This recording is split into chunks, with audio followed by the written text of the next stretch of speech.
Daytona beach నుంచి మేము next వచ్చిన ప్లేస్ ఏంటంటే డేటోనా ఇంటర్నేషనల్ స్పీడ్వే. ఇక్కడ మనం టూర్స్ బుక్ చేసుకోవచ్చు. మాకు 10 AM కి టూర్ బుక్ అయింది. ఈ టూర్ లో మనకి track, pit road, victory lane, finish line ఇలాంటివన్నీ దగ్గరగా చూపిస్తారు. మాకైతే ఇక్కడికి రావడం వర్త్ అనిపించింది. టీవీలో కన్నా రియల్ ఎక్స్పీరియన్స్ ఇంకా చాలా బాగుంది. టూర్ అంతా అయిపోయాక మనల్ని మ్యూజియం దగ్గర డ్రాప్ చేస్తారు.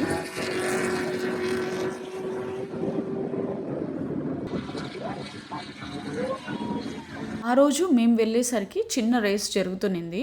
ఈ స్పీడ్వే ట్రాక్ స్పెషాలిటీ ఏంటంటే ఇది చాలా హ్యూజ్ గా ఉంటుంది అండ్ దాదాపు 4 కిలోమీటర్స్ లెంత్ ఉన్న రేసింగ్ ట్రాక్ ఇది. ఇక్కడే every year world famous Daytona 500 race కూడా జరుగుతుందంట. ఇప్పుడు మీరు చూస్తున్న ఈ మ్యూజియం లో రేసింగ్ హిస్టరీకి సంబంధించిన చాలా ఇంట్రెస్టింగ్ ఎగ్జిబిట్స్ ఉంటాయి. ఈ మ్యూజియం లో 50 to 60 ఇయర్స్ ఉన్న రేసింగ్ హిస్టరీ గురించి మనకు క్లియర్ గా చెప్తారు. అండ్ ఓల్డ్ రేస్ కార్స్ నుంచి న్యూ ఛాంపియన్షిప్ ట్రోఫీస్ వరకు అన్ని కనిపిస్తాయి.